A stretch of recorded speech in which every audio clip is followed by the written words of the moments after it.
화초를 키울 때 참 이상한 거를 볼 때가 있습니다. 무슨 얘기냐면 똑같은 종류의 화분을 여러 개를 키우는데 똑같은 일조건에서 똑같은 수분과 양분이 공급되는데 그럼에도 불구하고 어떤 화초는 잘 자라고 어떤 화초는 이상하게 시드는 것을 볼 때가 있습니다. 왜 이렇게 똑같은 조건임에도 불구하고 어떤 화초는 잘 자라고 어떤 화초는 아무리 정성을 기울여도 안 자라는지 그것은 우리가 다 알 수는 없습니다. 사실 모든 생물을 주관하시는 분은 하나님이시니까요. 근데 사람도 마찬가지입니다. 똑같은 조건에서 똑같이 노력하고 똑같이 힘을 써도 이상하게 어떤 사람은 잘 되고 어떤 사람은 아무리 애쓰고 노력해도 잘 되지를 않습니다. 그 차이가 무엇일까요? 바로 그것은 하나님이 주시는 복이라는 것입니다. 하나님께 복을 받아야 무슨 얘기냐면 하나님이 주시는 복이 있어야 복을 받는 것입니다. 여러분 오늘 말씀에 요셉이 등장하는데 이 요셉이 하나님의 복을 받지 못했다면 그에게 하나님의 복이 없었다면 그는 노예로 팔려갔을 때에 평생 그냥 노예로 살다가 죽었을 것입니다. 혹은 요셉에게 복이 없었다면 그가 감옥에 들어갔을 때에 그는 억울하게 누명을 쓰고 수십 년간 옥살이를 하다가 아주 쓸쓸하게 죄수로 생을 마감할 수밖에 없었을 것입니다. 그러나 그가 노예 생활이라고 하는 악조건, 감옥이라고 하는 악조건이 있었음에도 불구하고 애굽의 총리가 될 수 있었던 데는 분명한 이유가 있는데요. 우리 창세기 39장 말씀을 같이 읽어보겠습니다. 시작. 여호와께서 요셉과 함께 하심으로 그가 형통한 자가 되어. 할렐루야.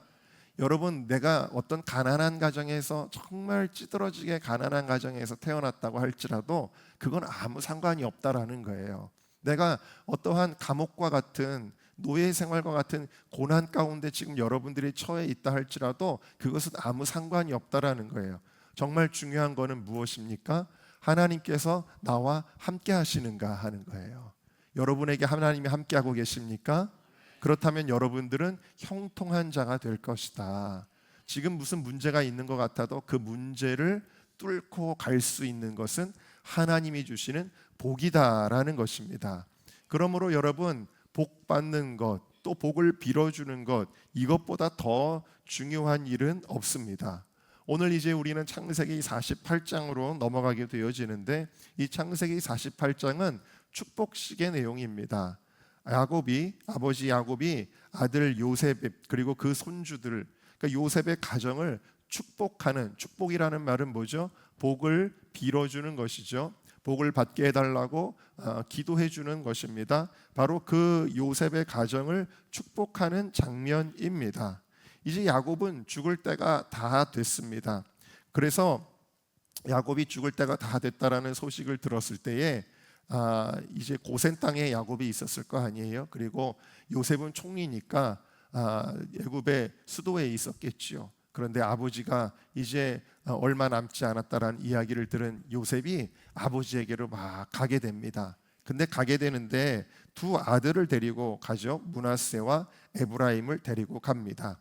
그러니까 어떤 사람이 야곱에게 당신 아들 요셉 총리가 지금 손주들을 데리고 오고 있습니다. 그랬습니다. 그때 이 아버지 야곱이 어떤 모습을 보여주는지 2절을 한번 읽어보겠습니다. 시작. 어떤 사람이 야곱에게 말하되 내 아들 요셉이 네게 왔다 하매 이스라엘이 힘을 내어 침상에 앉아 그랬어요.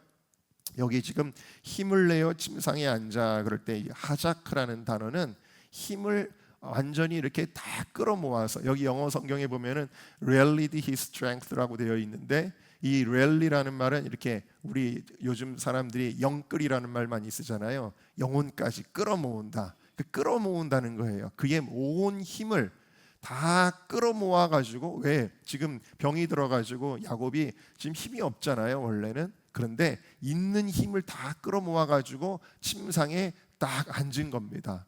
왜 그렇게 했을까요? 자기의 그 힘을 다 해서 뭘 하려고 그러냐면 바로 축복하기 위해서였습니다. 축복하기 위해서 일어나서 요셉을 맞이합니다.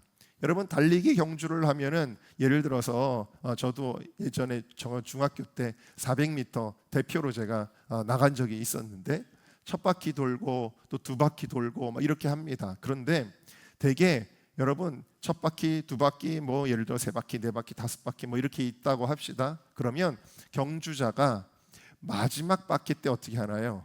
마지막 바퀴 때는 오히려 더 세게 뜁니다. 있는 힘을 다해서 뜁니다. 마지막 결승점을 향해서 힘을 안배하는 게 아니라 최선을 다하지요. 바로 이 야곱은 일생 동안 하나님 주신 그 구속사의 사명을 잘 감당하였지만, 특별히 이 마지막 순간에 자기의 있는 힘을 다 짜내어서 뭔가를 하려는 거예요. 그게 뭐였다고요? 복을 빌어주는 거였다라는 거예요. 그만큼 여러분, 복이라고 하는 것이 중요한 것이기 때문입니다. 눈에 보이지는 않죠, 복을 빌어준다는 게. 그런데 이 복을 빌어주는 것만큼 중요한 것이 없습니다. 또 요셉이 아버지의 임종을 앞두고 두 아들을, 얘들아 빨리 아버지 할아버지에게 가자 그러면서 두 아들을 챙기고 갔던 것은 무엇 때문이었어요? 복을 받기 위해서였습니다. 자기의 아들들이 야곱의 축복을 받기 위해서 그렇게 애를 썼던 것입니다. 그래서 여러분, 복을 받는 것처럼 중요한 일이 없다라는 것입니다. 여러분, 하나님께서 오늘 우리 주일날 예배드리는데 이 주일이 왜 중요합니까? 하나님께서 안식일을 복되게 하사 그랬거든요. 할렐루야. 그러니까 세상에서 난 한 자라도 더 공부할 거야, 그래서 도서관에 간다. 나는 한 푼이라도 더 벌 거야, 그래서 일하러 간다. 나는 사람들과 인간관계를 잘할 거야, 그래서 결혼식 가고 동창회 간다. 여러분, 그렇게 하면 복을 받나요? 그렇지 않습니다. 하나님은 안식일을 복되게 하셨기 때문에 이 주일을 잘 지키는 자가 복을 받고 나머지 6일에 하나님이 주시는 은혜를 누리게 되어지는 줄로 믿습니다. 이것을 우리가 알아야 돼요. 그래서 이 복을 받는 게 굉장히 중요한 일이었다. 그리고 이제 야곱이 드디어 복을 빌기 전에 자기의 어떤 스토리를 이야기를 합니다. 그 스토리가 뭐냐면 바로 하나님이 자기에게 주신 언약에 대한 말씀이지요. 그래서 3절에 보니까 우리 3절을 같이 읽어볼까요? 시작. 요셉에게 이르되 이전에 가나안 땅 루스에서 전능하신 하나님이 내게 나타나사 복을 주시며. 자, 하나님이 나에게 복을 주셨다는 거예요. 루스는 베델이지요. 그러니까 형 에서의 그 위기, 그 형이 자기를 죽이려고 하기 때문에 그 위기에서 벗어나기 위해 그 처량하게 정처 없는 길을 떠날 때 베델에서 돌베개 베고 자다가 사닥다리에 천사들의 모습을 보고 거기서 제단을 쌓고 하나님의 음성을 듣잖아요. 근데 하나님이 그에게 복을 주셨어요. 뭐라고 복을 주셨어요? 4절에 보니까 생육하고 번성하며 네게서 많은 백성이 나오게 될 것이며, 그리고 이 땅, 가나안 땅을 내가 너에게 영원한 소유가 되게 할 것이다 라고 무엇이에요? 아브라함에게 주셨던 그 언약의 말씀을 주셨습니다. 그리고 또 7절에는 야곱이 가나안 땅에 대한 얘기를 한 번 더 합니다. 가장 사랑했던 아내 라헬이 도중에 이제 하늘나라로 가게 되어졌을 때에 그 여자를, 그 라헬을 어디에 묻었냐면은 에브라까지 가는 길에 묻었다는 말이에요. 근데 그 땅은 가나안 땅이었다. 그러니까 이게 지금 단순히 어디에 묻혔는가가 중요한 얘기가 아니라 가나안 땅이었다. 가나안 땅을 기억해라. 우리가 지금 애굽에 살고 있지만 하나님의 언약, 하나님의 약속을 기억해라 라고 이야기를 하는 거예요. 자, 무슨 말씀을 드리고자 하는 것이냐면요, 이제 야곱이 요셉과 그의 아들들에게 주려는 복은 지금 막 생겨나는 복인가요? 지금 막 만들어서 주려는 복인가요? 그렇지 않습니다. 지금 야곱이 주려는 복은 바로 아브라함에게 하나님이 주셨던 그 언약, 그리고 이삭에게 주셨던 그 언약, 그리고 이제는 야곱에게 나타나셔서 동일한 약속으로 주셨던 그 언약을 가리키는 거예요. 할렐루야. 출애굽기 3장 6절을 보면 이런 표현이 한번 읽어보겠습니다. 시작. 나는 내 조상의 하나님이니 아브라함의 하나님, 이삭의 하나님, 야곱의 하나님이라. 자, 그러니까 이 복은 지금 막 생겨난 복이 아니라 하나님이 주시는 이 복은 이제 믿음의 할아버지, 아버지 계속 물려지는 약속이다. 그 가문에 주시는 그러한 약속이다라는 것입니다. 여러분, 하나님이 처음 아브라함을 부르시고 어떤 복을 약속해 주셨을까요? 창세기 12장 2절에서 3절을 읽어봅시다. 시작. 내가 너로 큰 민족을 이루고 내게 복을 주어 내 이름을 창대하게 하리니 너를 축복하는 자에게는 내가 복을 내리고 땅의 모든 족속이 너로 말미암아 복을 얻을 것이라 하신지라. 아멘. 갈대아 우르를 떠나게 하시고 본토 친척 아비집을 떠나게 하시면서 하나님은 뭐라고 말씀하시냐면 홀홀 단신인 아브라함에게 내가 너에게 복을 줄 거야. 할렐루야. 내가 너에게 복을 줄 거야. 그래서 너에게 큰 민족을 이루게 할 것이다. 너를 축복하는 자는 내가 복을 줄 거고 너를 저주하는 자는 내가 저주할 거야. 내가 너를 지켜주고 내가 너와 함께 할 것이고 너 때문에 모든 민족이 복을 받을 것이다 라고 하나님이 큰 민족에 대한 약속을 주셨습니다. 그러니까 첫 번째 구속사에 아브라함에게 주셨던 중요한 약속은 우리 구속사 공부 때 했지만 그것은 큰 민족의 복을 주셨다. 그리고 두 번째 복을 이렇게 주시죠. 창세기 17장 8절입니다. 시작. 내가 너와 내 후손에게 너의 우고하는 이 땅 곧 가나안 온 땅을 영원한 기업으로 주고 나는 그들의 하나님이 되리라. 두 번째는 무슨 축복을 주셨어요? 땅의 축복을 주셨어요. 가나안 땅의 축복을 주셨습니다. 사실 아브라함은 이 복을 현실적으로는 도저히 생각할 수도 없는 것이죠.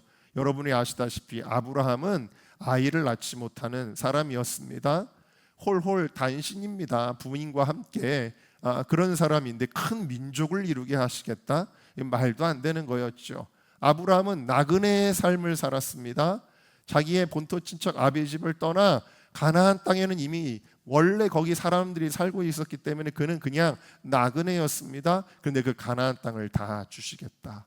여러분, 전혀 현실적이지 않았지만 이 언약은 두 가지로 이루어지죠. 결국에는 하나는 육적으로 또 하나는 영적으로. 그래서 여러분, 결국 이 아브라함의 후손인 이스라엘 백성들 큰 민족을 이루게 되어지죠.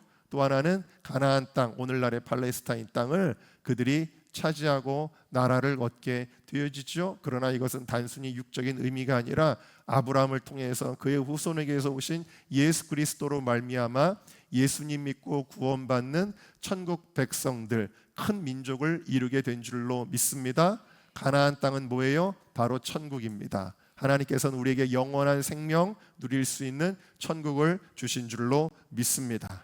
아무튼 하나님은 아브라함에게 이러한 복을 주었습니다. 자, 이 아브라함이 받았던 복, 그것을 누구에게 물려줍니까? 창세기 25장 보니까 아브라함이 그 모든 소유를 이삭에게 준다. 자, 이 축복이 누구에게로 흘러가요? 이삭에게로 갑니다. 바로 이스마엘이 아니라 하나님은 이스마엘 아니야 하고 이스마엘은 분리시키시고 이 복을 누구에게 주시냐면 이삭에게 주셨다라는 것을 볼 수가 있습니다. 자, 그리고 나서 이제 아브라함은 죽어서 하늘나라로 갑니다. 그러면 아브라함에게 주셨던 그 약속, 아브라함에게 주셨던 그 복이 사라집니까? 그 복이 없어질까요? 그렇지 않습니다. 그 복은 누구에게 간 거예요? 이삭에게 가서 이삭이 아버지 아브라함이 받았던 동일한 약속을 받습니다. 창세기 26장 3절에서 4절까지 말씀 우리 같이 읽어봅시다. 시작. 내가 네 아버지 아브라함에게 맹세한 것을 너에게 이루리니 내 자손을 하늘의 별과 같이 번성하게 하여 이 모든 땅을 내 자손에게 주리니 내 자손으로 말미암아 천하 만민이 복을 받으리라. 아멘. 여러분, 아브라함이 받았던 복과 똑같은 내용이죠. 아브라함에게 하늘을 봐라, 저 별들 많지? 저 별과 같이. 바다의 모래들을 봐라, 그 모래와 같이 내가 너에게 큰 민족을 이루게 할 거야. 똑같은 말씀을 이삭에게 주십니다. 내가 너에게 땅을 줄 거야. 내가 너에게 똑같이 땅을 줄 거야. 천하 만민이 너 때문에 복을 받을 거야. 무슨 얘기입니까? 아브라함이 받았던 복은 없어지지 않고 이삭에게로 움직인 것입니다. 할렐루야. 네, 그 복을 받게 되어졌다라는 사실이지요. 그리고 실제로 이삭은 땅에서도 실제로 복을 받아요. 그러니까 여러분, 우리가 하나님께 받는 복은 영적인 복이지만 그 영적인 복이 있을 때에 우리의 육적인 상황에서도 복이 임하는 거예요. 그래 이삭은 그 땅에서 농사할 때 농사가 잘 되는 겁니다. 똑같이 다른 사람들도 농사해도 그렇게 안 되는데 이삭이 농사를 하면 100배나 거두고 거부가 되었다. 여러분, 주님은 우리에게 이런 교훈 원리를 알려주시는 거예요. 사랑하는 자여, 내 영혼이 잘됨 같이 내 범사가 잘되고 강건하기를 원하노라. 할렐루야. 여러분들의 영혼이 잘되는 게 진짜 복이라는 거예요. 여러분의 영이 살아야 내 육도 살게 되는 것입니다. 여러분의 가정도, 여러분이 하는 모든 일도 하나님이 복을 주시는 것이니 여러분은 하나님께 복받는 자가 되시기를 주의 이름으로 축원합니다. 자, 이삭은 이제 이 복을 받았는데 이 복을 받은 이삭이 이제 다시 이번에는 야곱을 축복합니다. 여러분 아시다시피 원래는 에서에게 축복을 하려고 했었습니다. 그런데 야곱이 너무 축복을 사모한 나머지 그런 방법을 쓰지 않아도 하나님은 사실은 야곱에게 복을 주셨을 텐데 어쨌든 아버지를 깜짝같이 속입니다. 형 에서인 것처럼 손에 털을 묻히고 그리고는 음식을 만들어서 들어가서는 아버지의 손이 이제 이 야곱의 머리에 닿게 되어지고 그리고 이 정말 가지고 있었던 복을 누구에게 쏟아붓게 되냐면 바로 야곱에게 쏟아붓게 되어집니다. 그 축복의 내용이 창세기 27장 27절부터 29절에 나오는 거예요. 이렇게 하나님이 복을 주시면서 역시 아브라함에게 주셨던 똑같은 메시지들이 여기 들어있는 겁니다. 너를 저주하는 자는 저주를 받고 너를 축복하는 자는 복을 받게 될 것이라고 그렇게 약속을 주게 됩니다. 자, 그리고 나서 이 야곱이 결국에는 형 에서를 피해서 오랜 세월 동안 타지 생활을 하고 마지막에 이제 돌아오게 되어지죠. 아주 극적인 장면이 펼쳐지게 될 때에 그때 다시 한번 이제 에서를 편애하고 야곱을 좋아하지 않았던 이삭이었지만 이때는 확실히 깨달았어요. 내게 주셨던 그 복은 에서에게로 갈 복이 아니라 야곱에게로 간 복이 맞구나라는 것을 깨달은 이 아버지 이삭이 야곱에게 다시 한번 복을 주게 되어집니다. 창세기 28장 3절에서 4절에 등장하는데요. 우리 같이 한번 읽어봅시다. 시작. 전능하신 하나님이 네게 복을 주어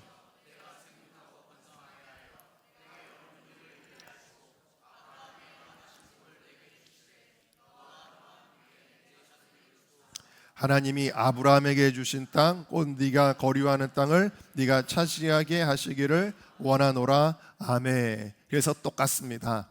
큰 민족에 대한 복, 그 다음에 가나안 땅에 대한 복. 이것은 갑자기 생겨난 복이 아니라 이미 아브라함을 처음 부르셨을 때 하나님이 주셨던 그 축복이 아브라함에게서 이삭에게로, 이삭에게서 야곱에게로 움직이게 된 것입니다. 자, 그리고 이제 이삭은 이 축복을 하고 죽어서 하늘나라로 갔습니다. 그리고 이 복은 방금 말씀드린 것처럼 에서가 아닌 야곱에게로 움직이게 되었습니다. 자, 야곱도 동일하게 아버지에게만 축복을 받은 것이 아니라 하나님으로부터 이 축복을 확인받게 되어지는데 제일 먼저 창세기 28장에 보면은 그 돌베개를 하고 잠을 자다가 깨어서 환상을 볼 때에 하나님의 음성을 듣게 되어지지요. 그때 들었던 하나님의 음성을 우리 한번 읽어보겠습니다. 시작. 나는 여호와니 너의 조부 아브라함의 하나님이요 이삭의 하나님이라. 내 누워있는 땅을 내가 너와 내 자손에게 주리니 내 자손이 땅의 티끌같이 되어 동서남북으로 퍼져나가며 땅의 모든 족속이 너와 내 자손으로 말미암아 복을 받으리라. 아멘. 자, 그러니까 아브라함의 하나님이다. 나는 너의 할아버지인 아브라함의 하나님이고 너의 아버지인 이삭의 하나님이다. 이건 뭐예요? 내가 아브라함에게 주었던 그 복을, 이삭에게 주었던 그 복을 이제는 너에게 주는 것이다. 그러면서 똑같이 두 가지 약속하시죠. 큰 민족에 대한 복, 가나안 땅에 대한 복을 하나님이 주시고 있는 것입니다.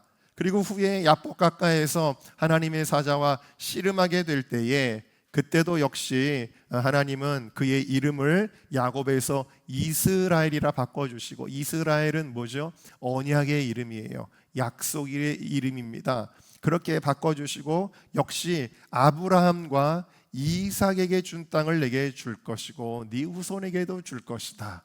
이 축복은 이렇게 움직이는 거예요. 흘러가는 것입니다. 그리고 이제 오늘 본문에서 야곱은 곧 죽어서 하늘나라로 열조에게로 돌아갈 것입니다. 그리고 그 복은 어떻게 되는 거죠? 사라지나요? 없어지나요? 그렇지 않습니다. 그 복이 요셉과 그 자녀들에게 전수되고 있는 것을 보게 되어집니다. 오늘 본문을 가지고 복은 움직입니다. 이제 두 가지 주제를 나누려고 했는데 시간상 오늘 첫 번째까지만 하겠는데요. 그래서 오늘 본문을 통해 우리가 깨닫게 되는 첫 번째 교훈은 이것입니다. 우리 함께 읽어봅시다. 시작. 복은 이동합니다. 믿음의 부모에게서 믿음의 자녀에게로. 할렐루야. 아멘. 제가 어제 또 그 얘기를 청년들하고 재밌게 했었는데, 예전에는 저희가 이제 새벽 예배가 매일 있었잖아요. 그러면 저는 이제 또 야행성이다 보니까 밤새도록 뭘 글을 쓰고 뭐 하고 또 기도하고 뭐 그러다가 이제 새벽까지 가밤을 새고 이제 새벽 예배 때까지 밤을 샐 때가 참 많이 있었는데, 그럼 이제 제가 제 목양실에서 뭐 컴퓨터를 이렇게 뭐 하고 있으면 새벽에 한 4시 반 이 정도 되면은 이제 누군가가 이제 딱 오십니다. 차량 운행을 하시려고 딱 오십니다. 그러면 무슨 소리가 들리냐면 찡 소리가 납니다. 여러분 혹시 뭔지 아시겠어요? 네, 예전에 이준수 권사님이 새벽 예배에 차량 운행을 하시는데 권사님이 오셨다는 걸 저는 어떻게 알았냐면 자판기 기계 소리가 돌아가는 걸 보면 알 수가 있었습니다. 새벽마다 이렇게 있다 갑자기 찡 소리가 나면 권사님 교회 오셨구나. 제가 그거를 이제 알 수가 있었습니다. 그래서 커피를 항상 그 자판기 커피를 얼마나 자주 드시는지 모르는데 하여튼간 일과가 교회 오시면 제일 먼저 찡 하고 커피를 내리시는 게 이제 권사님의 이 패턴이신데, 너무 재밌는 거는 뭐냐면 기업이가 찡 하고 내려서 그 커피를 타먹는 그 모습이, 그 포즈와 그 행동과 그 표정이 모든 게 다 권사님하고 너무 똑같은 겁니다. 그래서 그저께도 야, 너 어떻게 이렇게 아버지랑 똑같을 수가 있냐 이러면서 우리가 막 재밌게 이야기를 했었습니다. 여러분, 아무리 내가 의도하든 의도하지 않든 원하든 원하지 않든 우리에게는 뭐가 있냐면 DNA라는 게 있습니다. 그 DNA는 반드시 자녀에게 물려집니다. 그렇죠? 그러니까 DNA 중에는 내가 생각할 때 나는 이 DNA는 좋은 것 같아. 나는 정말 너무 잘생긴 것 같아. 나는 너무 피부가 좋은 것 같아. 뭐 여러 가지 내가 좋아하는 DNA도 있을 수 있고, 어떤 DNA는 나는 왜 이렇지 하고서는 좀 마음에 안 드는 것도 있을 수가 있겠죠. 그런데 여러분, 좋은 유전자든 나쁜 유전자든 그 유전자는 어디로 가나요? 자식에게로 물려지게 되어집니다. 자, 여러분, 좋은 유전자든 나쁜 유전자든 자녀에게 물려지는 것과 마찬가지로 잘 들으셔야 됩니다. 부모가 복을 가지고 있으면 그 복이 물려지고, 부모가 저주를 가지고 있으면 그 저주가 물려지게 되어져 있는 것입니다. 신명기 7장 9절 말씀 우리 다 같이 읽어보겠습니다. 시작. 그런즉 너는 알라 오직 내 하나님 여호와는 하나님이시요 신실하신 하나님이시라. 그를 사랑하고 그의 계명을 지키는 자에게는 천대까지 그의 언약을 이행하시며 인애를 베푸시되. 여기 천대라고 하는 것은 물론 상징적인 숫자일 수는 있습니다만 이것은 뭐예요? 그 자녀에게로 물려지는 하나님의 복에 대한 말씀이다 라는 거예요. 자, 출애굽기 20장 5절 말씀도 같이 읽어봅시다. 시작. 그것들에게 절하지 말며 그것들을 섬기지 말라. 나 내 여호와 질투하는 하나님인즉 나를 미워하는 자의 죄를 갚되 아들로부터 아들에게로 3, 4대까지 이르게 하거니와 나를 사랑하고 내 계명을 지키는 자에게는 1000대까지 은혜를 베푸느니라. 아멘. 자, 그러니까 우상 숭배하는 사람들은 하나님께로부터 진노를 받는다는 거예요. 근데 이 진노가 그때로 끝나는 게 아니라 그 진노가 물려지게 된다.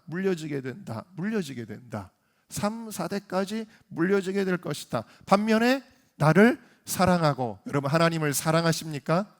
내 계명을 지키는 자에게는, 여러분 하나님의 말씀대로 살고 계십니까?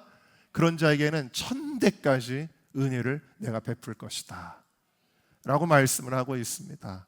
여러분은 자녀에게 복을 물려주고 계십니까? 여러분은 자녀에게 복을 물려주고 계시나요? 자, 오늘 말씀을 보면 축복식을 행하려는 이 야곱이 이제 있는 힘을 다해서 일어났다 그랬잖아요. 근데 이 2절 말씀을 보시면 이 한 절 안에 야곱의 이름이 2가지로 표현되고 있습니다. 어떤 사람이 야곱에게 말하되 네 아들 요셉이 네게 왔다 하매 이스라엘이 힘을 내어 침상에 앉아 그랬습니다.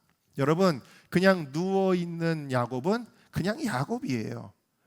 그러나 아들에게 축복해 줄 수 있는 야곱은 이스라엘이다라는 겁니다. 이스라엘은 하나님의 언약의 복을 받은 그 이름이라는 거예요. 여러분들은 그냥 야곱이 되어서는 안 된다라는 것입니다. 여러분들은 이스라엘이 되시기를 주님의 이름으로 축원합니다. 우리는 우리의 마지막 힘을 다해 자녀 세대, 다음 세대를 축복해야 합니다. 우리 같이 읽어봅시다. 시작. 우리의 마지막 힘을 다해 자녀 세대, 다음 세대를 축복해야 합니다. 여러분, 세상을 보면, 국가의 현실 이런 걸 보면 참 걱정이 많이 되지 않습니까? 여러분, 우리는 다음 세대를 놓쳐서는 안 됩니다. 우리의 자녀 세대를 놓쳐서는 안 됩니다. 그들에게 하나님의 언약, 하나님의 말씀이 들어가게 해야 되는 것입니다. 여러분, 오늘도 우리 주일학교도 친구 초청 잔치를 하고 그러지만 심각하지 않습니까? 교회들마다 현실이. 여러분, 우리만 복을 받고 그 복이 끝나서는 안 됩니다. 이 복이 움직이게 해야 된다라는 것입니다. 그런데 중요하고 혹은 심각한 것은 무엇일까요? 우리에게 줄 복이 있느냐는 것입니다. 우리가 자녀에게 줄 복을 가지고 있느냐 하는 것입니다. 여러분, 나부터 복을 소유한 사람이 되시기를 주님의 이름으로 축원합니다. 누가 복을 소유한다고요? 출애굽기 20장 6절, 우리 아까 읽었던 말씀 다시 한번 읽어봅시다. 시작. 나를 사랑하고 내 계명을 지키는 자에게는 은혜를 베푸느니라. 여러분, 누가 자녀에게 복을 줄 수 있느냐? 하나님을 사랑하는 사람이 복을 줄 수 있는 겁니다. 네, 여러분들이 큰 집을 마련해서 자녀에게 물려준다, 혹은 예금을 많이 쌓아서 물려준다, 좋은 공부를 시켜주고 유학을 보내고, 여러분, 이것이 자녀를 복되게 하는 것이 아닙니다. 저는 미국에 있으면서 정말 아주 대단한 교육열을 가지고 유학 보내는 부모님들, 그런 가정 정말 많이 봤지만 그 부모의 기대와는 정반대의 길로 가는, 정말 파멸로 가는 자녀들을 얼마나 많이 봤는지 모릅니다. 돈이 아이들을 복되게 하는 게 아니고 대단한 교육열이 아이들을 복되게 하는 것이 아닙니다. 여러분, 누가 복을 받냐면 부모가 하나님의 말씀대로 살고 하나님을 사랑하는 부모가 자녀들이 복을 받더라고요. 정서적으로도 건전하고 평안하고 그렇게 복을 받더라고요. 여러분, 하나님을 여러분들이 사랑해야 됩니다. 하나님의 계명을 지켜야 됩니다. 부모가 하나님 말씀대로 살면요, 자녀들이 그대로 살게 되어져 있습니다. 그렇지 않습니까? 여러분, 교회마다 문화가 달라요. 어떤 교회는요, 청년들이 주일날 한 번 나오는 것도 굉장히 대단한 일인 줄 아는 교회가 있는 반면에, 어떤 교회는요, 청년들이 매일 교회를 와도 그게 이상하지 않은 교회가 있어요. 근데 그게 뭐냐면 어떤 기준을 보고 따라간다라는 거예요. 그냥 사람들이 안 하면 나도 안 하는 걸로 알고, 사람들이 하면 나도 하는 걸로 안다라는 거예요. 마찬가지입니다. 부모가 매일 예배드리고 주일에 힘쓰고 교회 봉사 열심히 하고 그냥 목사님에게도 순종하고 그러면 자녀들이 그걸 다 따라합니다. 근데 부모가 썬데이 크리스찬이 되고, 부모가 세상에서는 그냥 방탕한 생활하고, 부모가 집에서는 그냥 입에서 거친 말들이 나오고, 그럼 자녀들은 신앙생활 그렇게 합니다. 똑같이 합니다. 여러분, 하나님을 사랑하고 하나님의 계명을 지키는 자, 그래서 천대까지 복을 물려주는 그런 하나님의 복의 사람이 되시기를 주님의 이름으로 축원합니다. 아브라함이 믿음으로 살았습니다. 아브라함이 믿음으로 사니까 이삭이 자신의 몸을 제물로 드리는 것을 기꺼이 할 정도로 믿음으로 살게 된 것입니다. 이삭이 믿음으로 사니까 야곱이 방황하기는 하지만 그래도 어려운 순간마다 하나님을 붙들고 믿음으로 살게 되는 것입니다. 그리고 요셉이 그 믿음의 후손답게 믿음으로 살았습니다. 그리고 그 요셉이 자기의 아들들인 므낫세와 에브라임에게 물려주고자 하는 것은 애굽의 지위나 보화가 아닙니다. 여러분, 애굽의 아들들은 애굽 총리의 아들들입니다. 최고의 학문을 배웠을 것이고 최고의 환경 속에서 살았을 것이 분명합니다. 그러나 요셉은 그런 것들보다 아들들이 이스라엘의 자손으로서 하나님의 언약 공동체의 일원이 되어 하나님의 축복을 받기를 사모했던 것입니다. 디모데후서 1장 5절에 보면 디모데에 대한 이야기가 나오는데 우리 한번 읽어볼까요? 시작. 이는 내 속에 거짓이 없는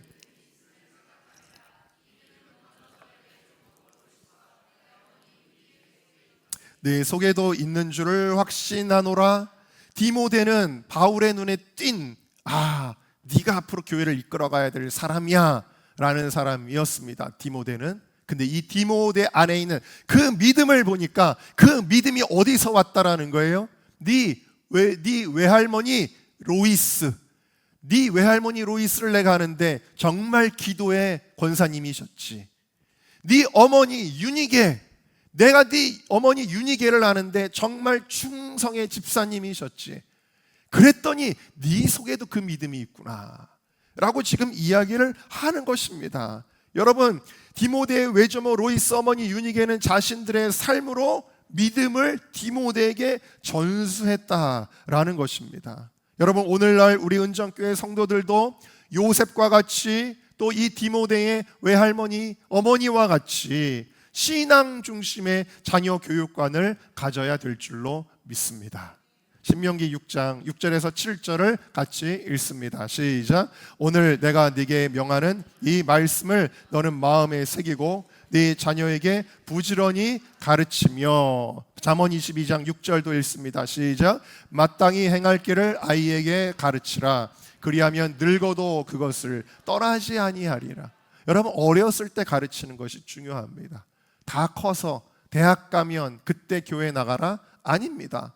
여러분, 어렸을 때 하나님의 말씀을 가르치면 결국 그 말씀대로 살 것이다. 늙어도 그것을 떠나지 아니할 것이다. 이게 왜 중요해요?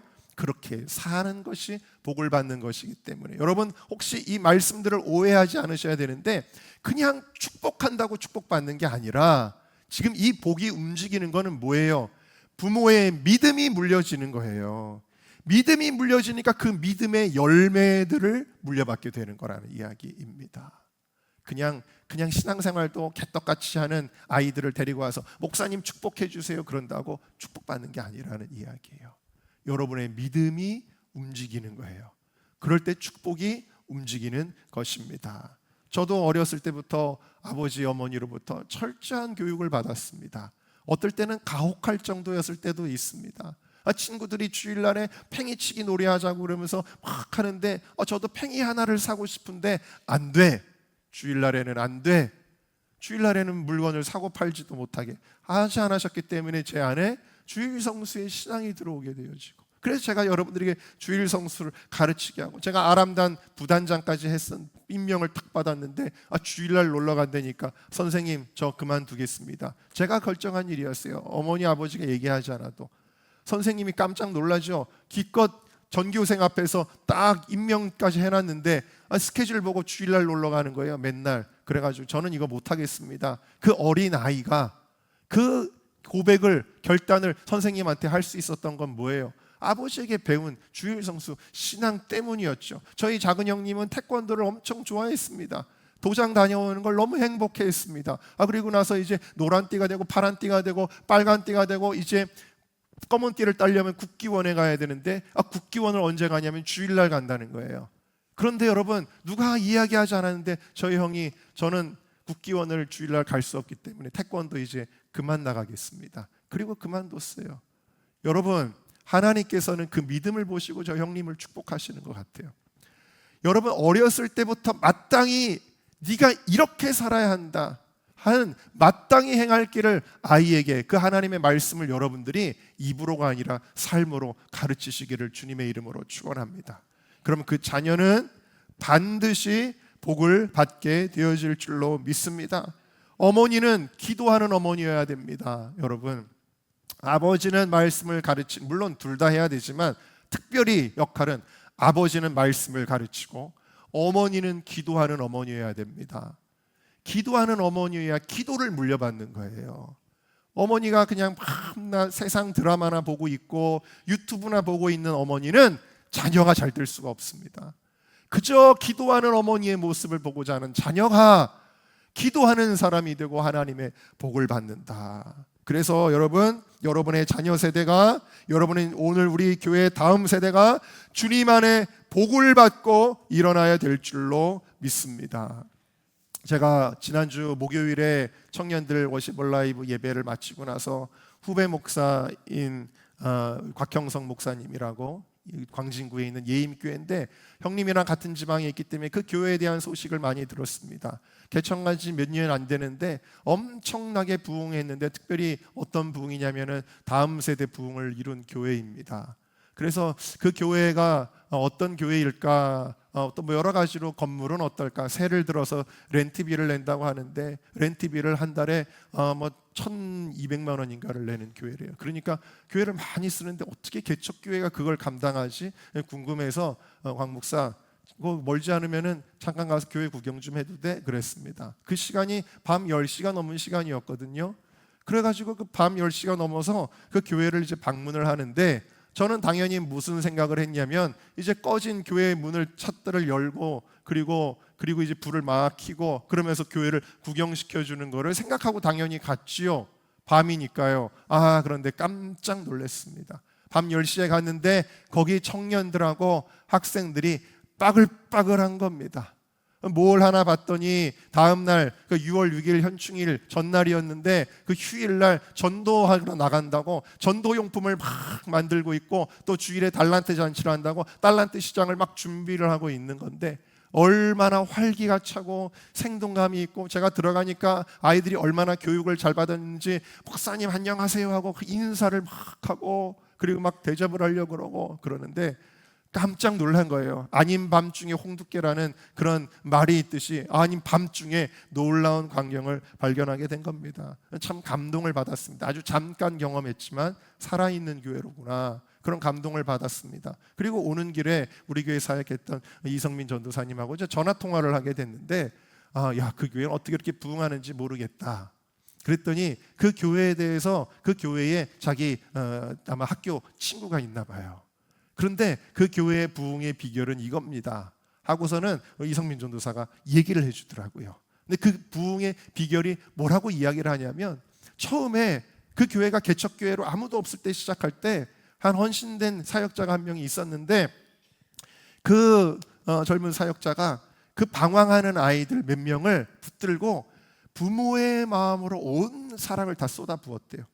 그냥 자기의 삶을 다 희생해서 갈아서 그 아이에게 그렇게 관심과 사랑을 쏟아부으니까 이 아이가 변화되고 뜨겁게 하나님의 성령을 체험하게 되고 그렇게 되는데 자기가 그런 사랑을 받으니까 그게 당연한 거가 된 거예요. 그러니까 이 아이는 또 다른 누군가를 전도해서 거기에 사랑을 쏟아붓는 거예요. 어머니의 사랑을 막 쏟아붓는 거예요. 그렇게 되니까 그 아이가 또 변화되고 신앙 안에서 뜨거워지고 그러면 이 아이는 또 다른 누군가를 제자 삼고 거기에 사랑을 쏟아부어주고 하면서 뭐라고 표현하냐면 목사님 그 교회의 부흥의 비결은 사랑의 대물림입니다. 그렇게 표현을 하는 거예요. 여러분 하나님의 축복이 그래서 지난번에도 우리 워시ip 라이브 때도 기도 인도했던 그 전도사님 그 전도사님이 그 교회에 중학교 때 왔는데 아주 그 학교에서 문제야 학교에서 감당할 수 없는 그런 문제아였어요. 방황하고 반항하고 엇길로 나가고 세상에 물들어 있고 그런 아이였는데, 그 아이가 변화받아서 결국 그 교회에 전도사가 됐는데 얼마나 그 카리스마가 대단한지 모르겠더라고요. 여러분, 부흥의 비결은 사랑입니다. 그리고 사랑의 대물림이었다라는 거예요. 물려줘야 되는 거예요. 내가 받은 은혜, 내가 받은 축복, 여기서 끝나는 것이 아니라 이것을 누군가에게 물려주게 해야 된다. 축복은 움직이는 것이 되어야 된다라는 것을 여러분들이 깨달으시기를 주님의 이름으로 축원합니다. 자, 기도문을 하나 만들었는데 우리 기도문 같이 한번 읽고 우리 함께 동성으로 기도하도록 하겠습니다. 자, 읽어볼까요? 자, 기도하는 마음으로 선포하겠습니다. 시작. 주님, 우리의 가정이 믿음의 통로가 되게 하시고 우리 교회가 축복의 통로가 되게 하소서. 내 안의 믿음이 자녀에게 흘러가게 하소서. 내 안의 믿음이 다음 세대에게 흘러가게 하소서. 복을 물려줄 수 있도록 우리가 먼저 더욱 하나님을 사랑하게 하소서. 더욱 하나님의 말씀으로 살게 하소서. 다음 세대가 주님 안에서 복을 받고 일어나게 하소서. 믿음의 대물림, 축복의 대물림이 끊어지지 않고 계속되게 하소서. 예수님의 이름으로 기도합니다. 아멘. 여러분, 이 기도가 여러분들의 마음의 소원이십니까? 오늘 이 시간에 우리 함께 기도할 때에 하나님, 내가 복의 사람이 되기를 원합니다. 내가 하나님을 사랑하고 하나님의 말씀으로 사는 자가 되기를 원합니다. 내게 주신 그 하나님의 사랑과 그 은혜와 그 축복이 하나님 우리 자녀들에게로 물려지게 하여 주시옵소서. 다음 세대로 움직이게 하여 주시옵소서. 우리 다 같이 두 손을 높이 들고 주여 세 번 불러 통성으로 기도하겠습니다. 주여